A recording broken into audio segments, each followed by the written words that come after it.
माया अपने तिमंजिले मकान की छत पर खड़ी सड़क की ओर उद्विग्न और अधीर आंखों से ताक रही थी और सोच रही थी, वह अब तक आए क्यों नहीं, कहाँ देर लगाई। इसी गाड़ी से आने को लिखा था, गाड़ी तो आ गई होगी। स्टेशन से मुसाफिर चले आ रहे हैं। इस वक्त को कोई दूसरी गाड़ी नहीं आती। शायद असबाब वगैरह रखने में देर हुई। यार दोस्त स्टेशन पर बधाई देने के लिए पहुंच गए होंगे। उनसे फुर्सत मिलेगी तब घर की सूध आएगी। उनकी जगह मैं होती तो सीधे घर आती, दोस्तों से कह देती, जनाब इस वक्त मुझे माफ़ कीजिए, फिर मिलिएगा। मगर दोस्तों में तो उनकी जान बसती है। मिस्टर व्यास लखनऊ के नौजवान मगर अत्यंत प्रतिष्ठित बैरिस्टरों में हैं। 3 महीने से वह एक राजनीति मुकदमे पर की पैरवी करने के लिए सरकार की ओर से लाहौर गए हुए हैं। उन्होंने माया को लिखा था, जीत हो गई। 1 तारीख को मैं शाम की मेल में ज़रूर पहुंचूंगा। आज वही शाम है। माया ने आज सारा दिन तैयारियों में बिताया। सारा मकान धुलवाया, कमरों की सजावट के सामान साफ कराए, मोटर धुलवाई। ये 3 महीने उसने तपस्या के काटे थे, मगर अब तक मिस्टर व्यास नहीं आए। उसकी छोटी बच्ची तिलोत्तमा आकर उसके पैरों में चिमट गई और बोली, अम्मा बाबूजी कब आएंगे। माया ने उसे गोद में उठा लिया और चुमकर बोली, आते ही होंगे बेटी, गाड़ी तो कब की आ गई। तिलोत्तमा मेरे लिए अच्छी गुड़िया लाते होंगे। माया ने कुछ जवाब न दिया। इंतज़ार अब गुस्से में बदलता जाता था। वह सोच रही थी, जिस तरह मुझे हजरत परेशान कर रहे हैं उसी तरह मैं भी उनको परेशान करूंगी। घंटे भर तक बोलूँगी ही नहीं। आकर स्टेशन पर बैठे हुए हैं, जलाने में मुझे मज़ा आता है। यह उनकी पुरानी आदत है। दिल को क्या करूं। नहीं जी तो यही चाहता है कि जैसे वह मुझसे बेरुखी दिखलाते हैं उसी तरह मैं भी उनकी बात न पूछूं। एकाएक एक नौकर ने ऊपर आकर कहा, बहू जी लाहौर से यह तार आया है। माया अंदर ही अंदर जल उठी। उसे ऐसा मालूम हुआ कि जैसे बड़े जोर की हरारत हो गई हो। बरबस ख्याल आया, सिवाय इसके और क्या लिखा होगा कि इस गाड़ी से न आ सकूँगा। तार दे देना कौन मुश्किल है। मैं भी क्यों न तार दे दूँ कि मैं 1 महीने के लिए मैके जा रही हूँ। नौकर से कहा, तार ले जाकर कमरे में मेज पर रख दो। मगर फिर कुछ सोच कर उसने लिफाफा ले लिया और खोला ही था कि कागज़ हाथ से छूटकर गिर पड़ा। लिखा था, मिस्टर व्यास को आज 10 बजे रात किसी बदमाश ने कत्ल कर दिया। कई महीने बीत गए मगर खूनी का अब तक पता नहीं चला। खुफिया पुलिस के अनुभवी लोग उसका सुराग लगाने की फिक्र में परेशान हैं। खूनी को गिरफ्तार करा देने वाला को 20,000 रुपये इनाम दिए जाने का ऐलान कर दिया गया है, मगर कोई नतीजा नहीं। जिस होटल में मिस्टर व्यास ठहरे थे उसी में 1 महीने से माया ठहरी हुई है। उस कमरे से उसे प्यार सा हो गया है। उसकी सूरत इतनी बदल गई है कि अब उसे पहचानना मुश्किल है, मगर उसके चेहरे पर बेकसी या दर्द का पीलापन नहीं, क्रोध की गर्मी दिखाई पड़ती है। उसकी नशीली आंखों में अब खून की प्यास है और प्रतिशोध की लपट। उसके शरीर का एक एक कण प्रतिशोध की आग से जला जा रहा है। अब यही उसके जीवन का ध्येय, यही उसकी सबसे बड़ी अभिलाषा है। उसके प्रेम की सारी निधि अब यही प्रतिशोध का आवेग है। जिस पापी ने उसके जीवन का सर्वनाश कर दिया उसे अपने सामने तड़पते देखकर ही उसकी आंखें ठंडी होगी। खुफिया पुलिस भय और लोभ, जांच और पड़ताल से काम ले रही है, मगर माया ने अपने लक्ष्य पर पहुंचने के लिए एक दूसरा ही रास्ता अपनाया है। मिस्टर व्यास को प्रेत विद्या से लगाव था। उनकी संगति में माया ने कुछ आरंभिक अभ्यास किया था। उस वक्त उसके लिए यह एक मनोरंजन था, मगर अब यही उसके जीवन का संबल था। वह रोज़ाना तिलोत्तमा पर अमल करती और रोज़ बरोज़ अभ्यास बढ़ाती जाती थी। वह उस दिन का इंतज़ार कर रही थी जब अपने पति की आत्मा को बुलाकर उससे खूनी का सुराग लगा सकेगी। वह बड़ी लगन से, बड़ी एकाग्र चित्तता से अपने काम में व्यस्त थी। रात के 10 बज गए थे। माया ने कमरे को अंधेरा कर दिया था और तिलोत्तमा पर अभ्यास कर रही थी। एकाएक उसे ऐसा मालूम हुआ कि कमरे में कोई दिव्य व्यक्तित्व आया। बुझते हुए दीपक की अंतिम झलक की तरह एक रोशनी नजर आई। माया ने पूछा, आप कौन हैं? तिलोत्तमा ने हंसकर कहा, तुम मुझे नहीं पहचानती? मैं ही तुम्हारा मनमोहन हूँ, जो दुनिया में मिस्टर व्यास के नाम से मशहूर था। आप खूब आए। मैं आपसे खूनी का नाम पूछना चाहती हूँ। उसका नाम है ईश्वर दास। कहाँ रहता है? शाहजहाँपुर। माया ने मोहल्ले का नाम, मकान का नंबर, सूरत, शक्ल सब कुछ विस्तार के साथ पूछा और कागज पर नोट कर लिया। तिलोत्तमा जरा देर में उठ बैठी। जब कमरे में फिर रोशनी हुई तो माया का मुरझाया हुआ चेहरा विजय की प्रसन्नता से चमक रहा था। उसके शरीर में एक नया जोश लहरें मार रहा था कि जैसे प्यास से मरते हुए मुसाफिर को पानी मिल गया हो। उसी रात को माया ने लाहौर से शाहजहाँपुर आने का इरादा किया। रात का वक्त, पंजाब मेल बड़ी तेजी से अंधेरे को चीरती हुई जा रही थी। माया एक सेकंड क्लास के कमरे में बैठी सोच रही थी कि शाहजहाँपुर में कहाँ ठहरेगी, कैसे ईश्वरदास का मकान तलाश करेगी और कैसे उससे खून का बदला लेगी। उसके बगल में तिलोत्तमा बेखबर सो रही थी। सामने ऊपर के बर्थ पर एक आदमी नींद में गाफिल पड़ा हुआ था। एकाएक गाड़ी का कमरा खुला और दो आदमी कोट पतलून पहने हुए कमरे में दाखिल हुए। दोनों अंग्रेज थे। एक माया की तरफ बैठा और दूसरा दूसरी तरफ। माया सिमट कर बैठ गई। इन आदमियों को यूं बैठना उसे बहुत बुरा मालूम हुआ। वह कहना चाहती थी, आप लोग दूसरी तरफ बैठें, पर वही औरत जो खून का बदला लेने जा रही थी, सामने यह खतरा देखकर कांप उठी। वह दोनों शैतान उसे सिमटते देखकर और भी करीब आ गए। माया अब वहाँ न बैठी रह सकी।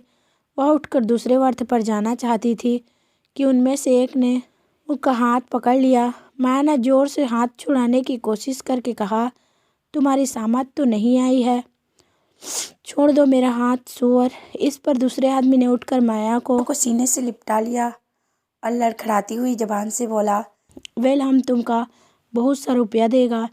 माया ने उसे सारी ताकत से धकेलने की कोशिश करते हुए कहा, हट जा हरामजादे, वरना अभी तेरा सर तोड़ दूंगी।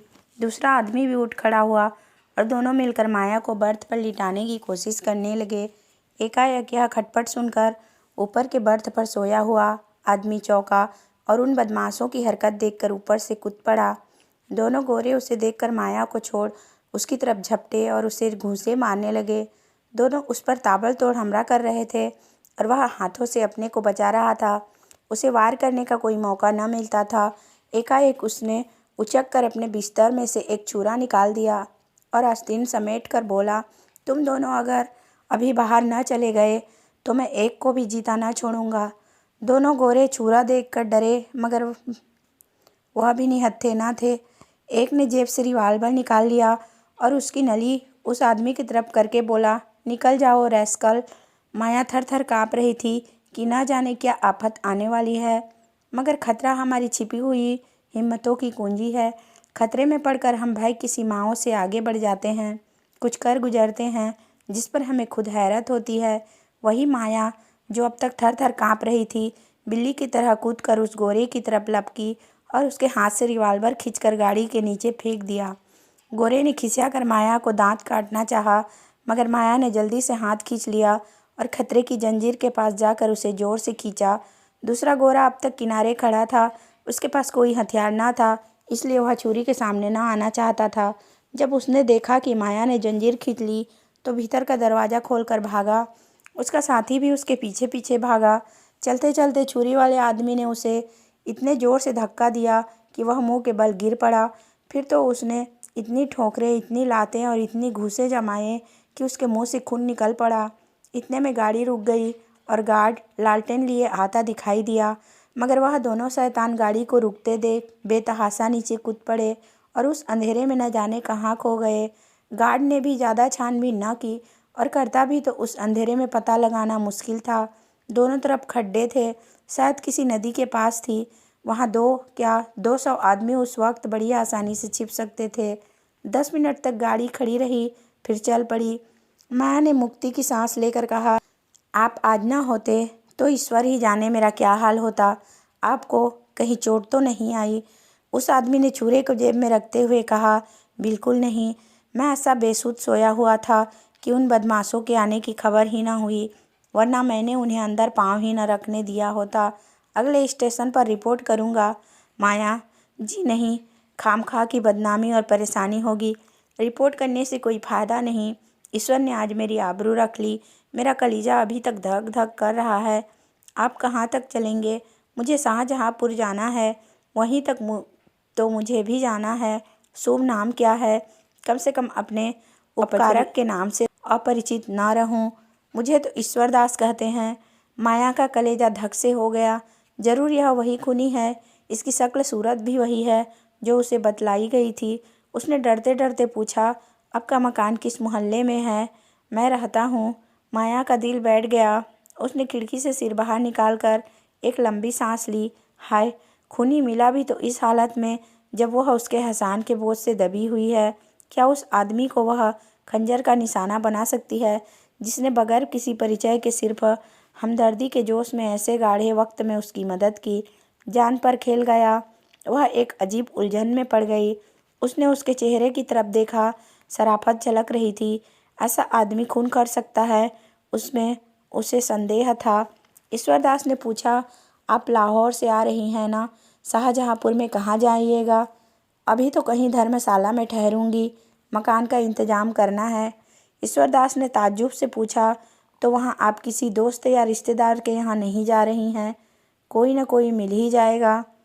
यूँ आपका असली मकान कहाँ है? असली मकान पहले लखनऊ में था, अब कहीं नहीं है। मैं बेवा हूँ। ईश्वरदास ने शाहजहाँपुर में माया के लिए एक अच्छा मकान तय कर दिया। एक नौकर भी रख दिया। दिन में कई बार हाल चाल पूछने आता। माया कितनी ही चाहती थी कि उसके एहसान ना ले, उससे घनिष्ठता ना पैदा करे, मगर वह इतना नेक, इतना बामुरवत और शरीफ था कि माया मजबूर हो जाती थी। एक दिन वह कई गमले और फर्नीचर लेकर आया। कई खूबसूरत तस्वीरें भी थी। माया ने त्योरियां चढ़ाकर कहा, मुझे साज सामान की बिल्कुल ज़रूरत नहीं। आप नाहक तकलीफ करते हैं। ईश्वरदास ने इस तरह लज्जित होकर कि जैसे कोई भूल हो गई हो कहा, मेरे घर में यह चीज़ें बेकार पड़ी थी, लाकर रख दी। मैं इन टीम टाम की चीज़ों का गुलाम नहीं बनना चाहती। ईश्वरदास ने डरते डरते कहा, अगर आपको नागवार हो तो उठवा ले जाऊं। माया ने देखा कि उसकी आंखें भर आई है। मजबूर होकर बोली, अब आप ले आए हैं तो रहने दीजिए, मगर आगे से कोई ऐसी चीज़ ना लाइएगा। एक दिन माया का नौकर न आया। माया ने 8-9 बजे तक उसकी राह देखी। जब अब भी वह न आया तो उसने जूठे बर्तन मांजना शुरू किया। उसे कभी अपने हाथ से चौका बर्तन करने का संयोग न हुआ था। बार बार अपनी हालत पर रोना आता था। एक दिन वह था कि उसके घर में नौकरों की एक पलटन थी। आज उसे अपने हाथों बर्तन मांजने पड़ रहे हैं। तिलोत्तमा दौड़ दौड़ कर बड़े जोश से काम कर रही थी। उसे कोई फिक्र न थी अपने हाथों से काम करने का, अपने को उपयोगी साबित करने का। ऐसा अच्छा मौका पाकर उसकी खुशी की सीमा न रही। इतने में ईश्वरदास आकर खड़ा हो गया और माया को बर्तन मांजते देखकर बोला, यह आप क्या कर रही हैं? रहने दीजिए, मैं अभी एक आदमी को बुलवाए लाता हूँ। आपने मुझे क्यों न खबर दी? राम राम, उठाइए वहाँ से। माया ने लापरवाही से कहा, कोई ज़रूरत नहीं, आप तकलीफ़ ना कीजिए, मैं अभी मान लेती हूँ। इसकी ज़रूरत भी क्या, मैं 1 मिनट में आता हूँ। नहीं, आप किसी को ना लाइए, मैं इतने बर्तन आसानी से धो लूँगी। अच्छा तो लाइए, मैं भी कुछ मदद करूँ। यह कहकर उसने डोल उठा लिया और बाहर से पानी लेने दौड़ा। पानी लाकर उसने मंजे हुए बर्तनों को धोना शुरू किया। माया ने उसके हाथ से बर्तन छीनने की कोशिश करके कहा, आप मुझे क्यों शर्मिंदा करते हैं? रहने दीजिए, मैं अभी साफ किए डालती हूँ। आप मुझे शर्मिंदा करती हैं या मैं आपको शर्मिंदा कर रहा हूँ? आप यहाँ मुसाफिर हैं, मैं यहाँ का रहने वाला हूँ। मेरा धर्म है कि आपकी सेवा करूँ। आपने एक जाति तो यह की कि मुझे जरा भी खबर ना दी, अब दूसरी जाति यह कर रही हैं। मैं इसे बर्दाश्त नहीं कर सकता। ईश्वरदास ने जरा देर में सारे बर्तन करके रख दिए। ऐसा मालूम होता था कि वह ऐसे कामों का आदी है। बर्तन धोकर उसने सारे बर्तन पानी से भर दिए और तब माथे से पसीना पोंछता हुआ बोला, बाजार से कोई चीज़ लानी हो तो बतला दीजिए, अभी ला दूँ। माया जी नहीं, माफ़ कीजिए, आप अपने घर का रास्ता लीजिए। ईश्वरदास, तिलोत्तमा, आओ आज तुम्हें सैर करा लाएं। माया जी नहीं, रहने दीजिए, इस वक्त सैर करने नहीं जाती। माया ने यह शब्द इतने रूखेपन से कहे कि ईश्वरदास का मुंह उतर गया। उसने दोबारा कुछ न कहा, चुपके से चला गया। उसके जाने के बाद माया ने सोचा, मैंने उसके साथ कितनी बेमुरौती की। रेलगाड़ी की उस दुखद घटना के बाद उसके दिल में बराबर प्रतिशोध और मनुष्यता में लड़ाई छिड़ी हुई थी।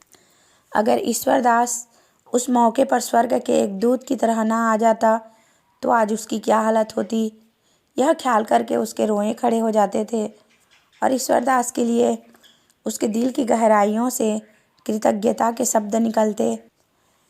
क्या अपने ऊपर इतना बड़ा एहसान करने वाले के खून से अपने हाथ रंगेगी? लेकिन उसी के हाथों से उसे यह मनहूस दिन भी तो देखना पड़ा। उसी के कारण तो उसने रेल का वह सफ़र किया था, वरना वह अकेले बिना किसी दोस्त या मददगार के सफ़र ही क्यों करती।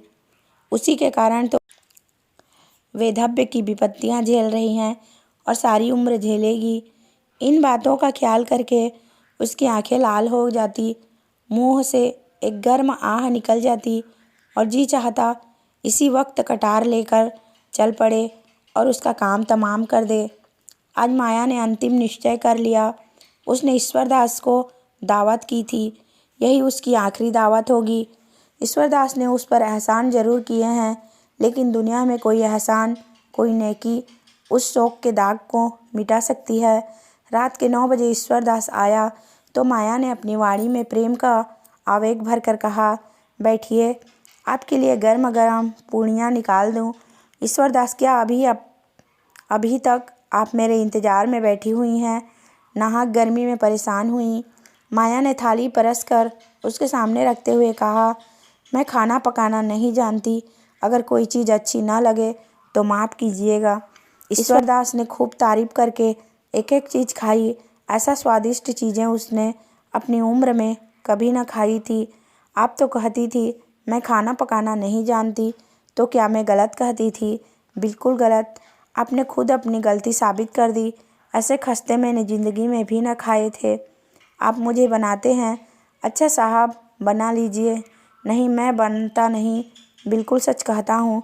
किस किस चीज़ की तारीफ़ करूँ? चाहता हूँ कि कोई ऐब निकालूँ, लेकिन सूझता ही नहीं। अब कि मैं अपने दोस्तों की दावत करूँगा तो आपको एक दिन तकलीफ़ दूँगा। हाँ, शौक़ से कीजिए, मैं हाजिर हूँ। खाते खाते 10 बज गए। तिलोत्तमा सो गई। गली में भी सन्नाटा हो गया। ईश्वरदास चलने को तैयार हुआ तो माया बोली, क्या आप चले जाएंगे? क्यों ना आज यहीं सो रहिए, मुझे कुछ डर लग रहा है। आप बाहर के कमरे में सो रहिएगा, मैं अंदर आंगन में सो रहूँगी।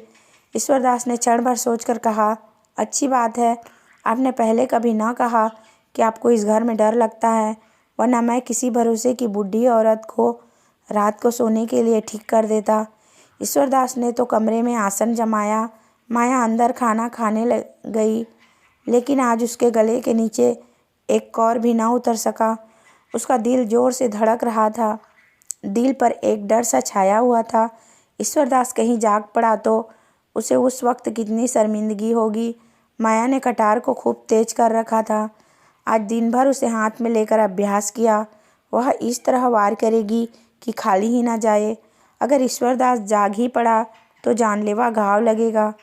जब आधी रात हो गई और ईश्वरदास के खर्राटों की आवाज़ें कानों में आने लगी तो माया कटार लेकर उठी, पर उसका सारा शरीर काँप रहा था।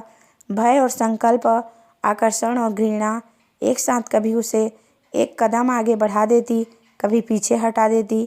ऐसा मालूम होता कि जैसा सारा मकान, सारा आसमान चक्कर खा रहा है। कमरे की हर एक चीज़ घूमती हुई नज़र आ रही थी, मगर एक क्षण में यह बेचैनी दूर हो गई और दिल पर डर छा गया। वह दबे पांव ईश्वरदास के कमरे तक आई, फिर उसके कदम वहीं जम गए। उसकी आंखों से आंसू बहने लगे। आह, मैं कितनी कमज़ोर हूँ। जिस आदमी ने मेरा सर्वनाश कर दिया, मेरी हरी भरी खेती उजाड़ दी, मेरे लहलहाते हुए उपवन को वीरान कर दिया, मुझे हमेशा के लिए आग के जलते हुए कुंडों में डाल दिया, उससे मैं खून का बदला भी नहीं ले सकती। वह मेरी ही बहनें थी जो तलवार और बंदूक लेकर मैदान में लड़ती थी, दहकती हुई चिता में हंसते हंसते बैठ जाती थी। उसे उस वक्त ऐसा मालूम हुआ कि मिस्टर ब्यास सामने खड़े हैं और उसे आगे बढ़ने की प्रेरणा कर रहे हैं, कह रहे हैं, क्या तुम मेरे खून का बदला न लोगी? मेरी आत्मा प्रतिशोध के लिए तड़प रही है, क्या उसे हमेशा हमेशा यूं ही तड़पाती रहोगी? क्या यही वफा का शर्त थी? इन विचारों ने माया की भावनाओं को भड़का दिया। उसकी आंखें खून की तरह लाल हो गई, होंठ दांतों के नीचे दब गए और कटार के हत्थे पर मुट्ठी बंध गई। एक उन्माद सा छा गया। उस कमरे के अंदर पैर रखा मगर ईश्वरदास की आंखें खुल गई थी। कमरे में लालटेन की मध्यम रोशनी थी। माया की आहट पाकर वह चौंका और सिर उठाकर देखा तो खून सर्द हो गया। माया प्रलय की मूर्ति बनी, हाथ में नंगी कटार लिए उसकी तरफ चली आ रही थी। वह चारपाई से उठकर खड़ा हो गया और घबरा कर बोला, क्या है बहन, यह कटार क्यों लिए हुए हो? माया ने कहा, यह कटार तुम्हारे खून की प्यासी है, क्योंकि तुमने मेरे पति का खून किया है। ईश्वरदास का चेहरा पीला पड़ गया। बोला, मैंने? हाँ, तुम ही ने लाहौर में मेरे पति की हत्या की, जब वे एक मुकदमे की पैरवी करने गए थे। क्या तुम इससे इनकार कर सकते हो? मेरे पति की आत्मा ने खुद तुम्हारा पता बतलाया है। तो तुम मिस्टर ब्यास की बीवी हो? हाँ, मैं उनकी बदनसीब बीवी हूँ और तुम मेरा सुहाग लूटने वाले हो। जो तुमने मेरे ऊपर एहसान किए हैं, लेकिन एहसानों से मेरे दिल की आग नहीं बुझ सकती, वह तुम्हारी खून ही से बुझेगी। ईश्वरदास ने माया की ओर याचना भरी आंखों से देखकर कहा, अगर आपका यही फैसला है तो लीजिए, यह सर हाजिर है। अगर मेरे खून से आपके दिल की आग बुझ जाए तो मैं खुद उसे आपके कदमों पर गिरा दूंगा। लेकिन जिस तरह आप मेरे खून से अपनी तलवार की प्यास बुझाना अपना धर्म समझती हैं, उसी तरह मैंने भी मिस्टर ब्यास को कत्ल करना अपना धर्म समझा। आपको मालूम है, वह एक राजनीतिक मुकदमे की पैरवी करने लाहौर गए थे, लेकिन मिस्टर ब्यास ने जिस तरह अपनी ऊंची कानूनी लियाकत का इस्तेमाल किया, पुलिस को झूठी शहादतों के लिए तैयार करने में जिस तरह मदद की, जिस बेरहमी और बेदर्दी से बेकस और ज़्यादा बेगुनाह नौजवानों को तबाह किया, उसे मैं सह न सकता था। उन दिनों अदालत में तमाशाइयों की बेइंतहा भीड़ रहती थी। सभी अदालत से मिस्टर ब्यास को कोसते हुए जाते थे। मैं तो मुकदमे की हकीकत को जानता था, इसलिए मेरी अंतरात्मा सिर्फ कोसने और गालियां देने से शांत न हो सकती थी। मैं आपसे क्या कहूँ, मिस्टर ब्यास ने आँख खोलकर समझ बूझकर झूठ को सच साबित किया और कितने ही घरानों को बेची राख कर दिया। आज कितनी माएँ अपने बेटों के लिए खून के आंसू रो रही हैं, कितनी ही औरतें रंडापे की आग में जल रही हैं। पुलिस कितना ही जातियाँ करें, हम परवाह नहीं करते। पुलिस से हम इसके सिवाय और उम्मीद नहीं रखते। उसमें ज़्यादातर जाहिल सोहदे लुच्चे भरे हुए हैं। सरकार ने इस महकमे को कायम ही इसलिए किया है कि वह रियाया को तंग करे, मगर वकीलों से हम इंसाफ की उम्मीद रखते हैं।